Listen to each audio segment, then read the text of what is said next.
এটা computer centre দেখছেন, এটা কম্পিউটার সেন্টার রামকৃষ্ণ সেবাশ্রম সংঘের। আমরা আস্তে আস্তে এগোচ্ছি রামকৃষ্ণ সেবাশ্রমের দিকে। আজকের আন্তর্জাতিক নারী দিবস। এখানে সমাজবীক্ষণ কেন্দ্রের একটা বিশাল অনুষ্ঠান রয়েছে। এই দক্ষিণ প্রান্তিক মহিলাদের নারী ভাবনা নিয়েই আমাদের চিন্তা এবং সেই নিয়ে আমরা কাজ করব। এই গেটের মধ্যে আমরা ঢুকছি এই সুন্দরবন রামকৃষ্ণ সেবাশ্রম সংঘের আজকের এই আন্তর্জাতিক নারী দিবস। দেখতেই পাচ্ছেন 8ই মার্চ 2026 নারী দিবসের সুন্দরবন রক্ষার অঙ্গীকার। সুন্দরবন বাঁচবে, কলকাতা বাঁচবে। প্রান্তিক সুন্দরবনের নারী ভাবনা আজকের বিষয়। সুন্দরবনের জীবন জীবিকা, নদী বাঁধ, বিকল্প আয়, জীববৈচিত্র্য, বাস্তুতন্ত্র, পানীয় জল, পরিবেশ, যোগাযোগ প্রভৃতি বিষয়ে প্রান্তিক নারীদের চিন্তা ভাবনা। এখানকার যারা নারীরা আছেন, যারা সংসারের শিরদাঁড়া, তারাই বলবেন তাদের কথা। এই সুন্দরবন রামকৃষ্ণ সেবাশ্রম সঙ্গে পাথর প্রতিমা জি প্লট গোবর্ধনপুরীতে যেটা আয়োজিত হবে, সকাল থেকে ইতিমধ্যে শুরু হয়ে গেছে। এর মধ্যে যে বিভিন্নভাবে আমরা যে কাজগুলো করব, সেটা দেখা যাচ্ছে যে ম্যানগ্রোভ রোপণ হবে, পথনাটিকা থাকবে এবং এলাকা পরিভ্রমণ করা হবে এবং তারপরে আলোচনার যে বিষয়গুলো, সেগুলো প্রথমেই যেগুলো বলে দিলাম, এগুলোই আলোচনার বিষয়। সম্পূর্ণ পরিচালনার দায়িত্বে রয়েছেন সমাজবীক্ষণ কেন্দ্র, 7 নন্দী স্ট্রিট, কলকাতা 2029। এবং সমাজবীক্ষণ কেন্দ্র একটা বিশাল সংস্থা এবং যে সংস্থা আজকের 81 সাল থেকে আর এই 2026 পর্যন্ত কাজ করে আসছে এবং সেই কাজটা দেখা যাচ্ছে জঙ্গলমহল থেকে শুরু করে আর এই পর্যন্ত যে কাজটা হচ্ছে। এবং এর যিনি কর্ণধার, তিনি হচ্ছেন ডক্টর সজল বোস, একজন বিখ্যাত মানুষ।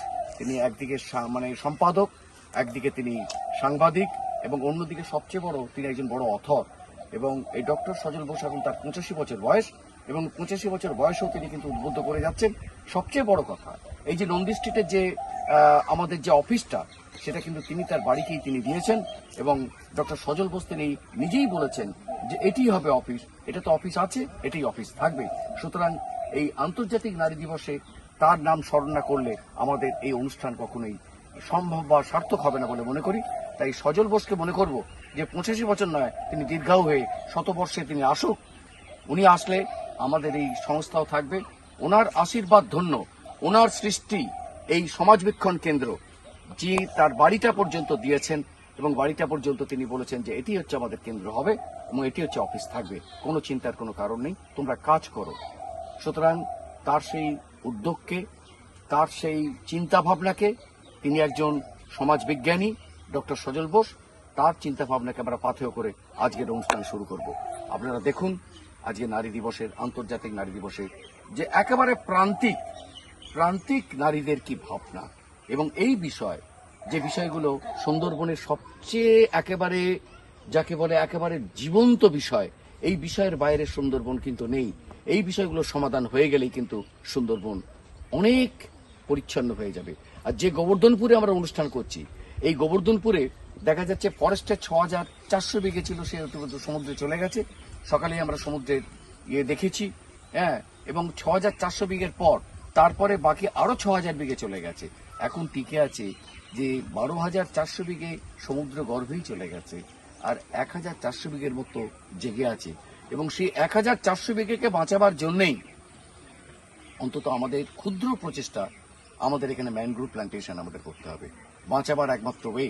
তার কারণ বিশাল নদীবাঁধ বা বসিয়ালিয়ে সেগুলো সরকারিভাবে করা যায়, কিন্তু আমরা ম্যানগ্রোভ প্ল্যান্টেশনের মাধ্যমে এই অন্তত দ্বীপটাকে বাঁচিয়ে এখানেই আমরা ভিত স্থাপন করছি এই ম্যানগ্রোভ প্ল্যান্টেশনের উপর। আজ আন্তর্জাতিক নারী দিবসে আমরা সেটাকে পালন করব, যে সেই ম্যানগ্রোভ প্ল্যান্টেশন এবং ম্যানগ্রোভকে তাকে কিভাবে এখানকার যে যারা নারীরা কিভাবে তাকে সেবা করেন, কেন করেন, সেগুলো তাদের মুখে শুনবো।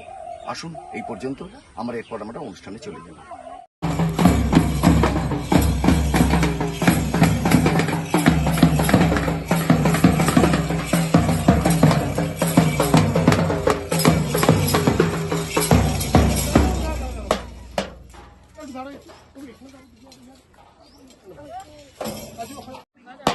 No, but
আচ্ছা, কি আমার বল? বাড়ি গোবর্ধনপুর।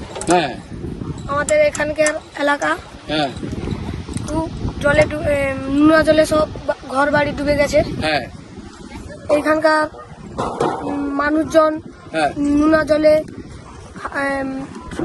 নোনা জলে ডুবে যাচ্ছে। হ্যাঁ হ্যাঁ এই জন্য আমাদের এই অবস্থা। দেখুন, আমাদের প্রশাসনটা পেছন থেকে আসছে, দেখে দিচ্ছি। আমাদের সব দেখুন, ওই মেয়েরা সব ইয়ে বেঁধে আমরা আসছে আন্তর্জাতিক নারী দিবসের যে দিনে আজকে যে অনুষ্ঠান, সব মেয়েরা আবার তারা দল বেঁধে তারা আসছে, তারা এত কষ্ট করে তারা যাচ্ছে। আশ্রমের দিকে তারা চলে যাবে সারিবদ্ধভাবে। আমরা এবার আশ্রমমুখী, আমরা আশ্রমমুখী আস্তে আস্তে আশ্রমের দিকে যাচ্ছি। আমাদের সকালের কাজ, সমস্ত কাজ হয়ে গেল। মায়েরা দেখুন সব ধুয়ে তারা সব পা ধুচ্ছে। এখানে থেকে ডান দিকে দেখে নিন যে মায়েরা তারা পা ধুয়ে তারা আসছেন কেন, তারা সেই সব কাজগুলো করলেন। দেখবেন শাবল দিয়ে কিভাবে মাটি খুঁড়ে কষ্ট করে তারা ম্যানগ্রোভ পোতে। কেন পোতে? শুধু অস্তিত্বের তাগিদে, অস্তিত্ব রক্ষার তাগিদে। এই অস্তিত্ব না বাঁচলে এনারা বাঁচবেন না। আমাদের আবার চলে যাচ্ছি, মায়েরা এবং সমস্ত ছাত্রছাত্রীরা এবং যারা শিক্ষিকা যারা আছেন তারাও সব একসঙ্গে আমরা যাচ্ছি, চলে যাচ্ছি। এই মুহূর্তে নদী বাঁধের একদম দক্ষিণ প্রান্ত, গোবর্ধনপুরের দক্ষিণ প্রান্ত সবই দেখালাম। দেখুন, সব বসতি যত গাছ আছে সব পেরিয়ে আছে। এই লাস্ট বাঁধ, এবং বাঁধের পাশে এই যে পুকুরেতে দেখা যাচ্ছে যে ওখানেতে পা ধুতে আসছেন, এইটা হচ্ছে শেষ। এটা মিঠে জলের পুকুর এখনো আছে, এবং এই পাকা বাড়িটা হচ্ছে শেষ বাড়ি। এটা নারায়ণবাবুর বাড়ি, অর্থাৎ কিনা রামকৃষ্ণ সেবাশ্রম সংঘের যিনি ক্যাশিয়ার নারায়ণবাবু, তার বাড়ি। কিন্তু উনি জানেন যে এবারে সব চলে যাচ্ছে, এটি শেষ বছর বলে তার হচ্ছে এখন যা বিশ্বাস। এবং এই মুহূর্তে তার পুকুর ঘাট সবই চলে গেছে ঝড়ে।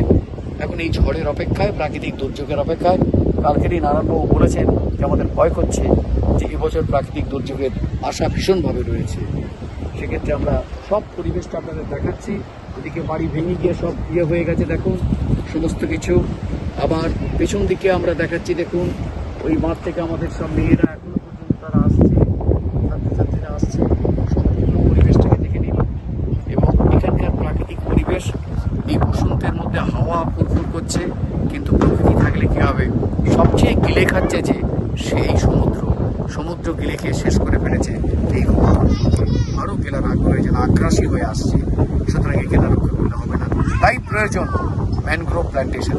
ম্যানগ্রোভ এখানে বেশি করে পুঁততে হবে, মারলে তবে যেটুকুনি বেঁচে আছে সে অংশটা যেন বেঁচে।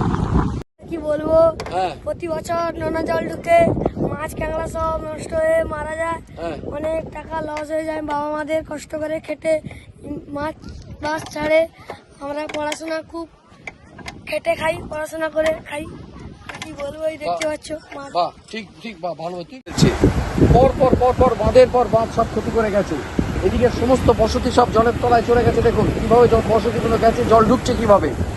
আর যেগুলি টিকে আছে এই বাঁধ, এই যে বাঁধটা দেখছেন, যে বাঁধের মধ্যে আমাদের ছেলেমেয়েরা যাচ্ছে আজকের আন্তর্জাতিক নারী বর্ষে, আজকের সমাজ বৃক্ষণের যে বিশাল অনুষ্ঠান যে চলছে এখানেতে, যে বৃক্ষরোপণের ম্যানগ্রোভের, সেখানে দেখুন আমরা যাব। এই যে বসতি আছে মানে বুঝবেন তাল গাছ, নারকেল গাছ, খেজুর গাছ, এই যে গাছগুলো আছে মানে এখানে সব বসতি ছিল, সব ভেঙে সব চলে গেছে। আমরা ঠিক এই মুহূর্তে দেখাচ্ছি আপনাদের। এরপর আরও উত্তাল হবে কটালে এবং প্রাকৃতিক দুর্যোগ সবেতে কি হয়। সব দেখুন ওদিকে সব ভেঙে গেছে, সমস্ত ভেঙে গেছে। এই একমাত্র বোল্ডার দিয়ে যেটুকুনি রাখানো, আর ওখানে দেখা গেছে যে চড় দিয়ে মাটি, কিন্তু থাকবে না। এই পাকা নদীবাঁধ না হলে এখানে থেকে রক্ষা করা খুব মুশকিল।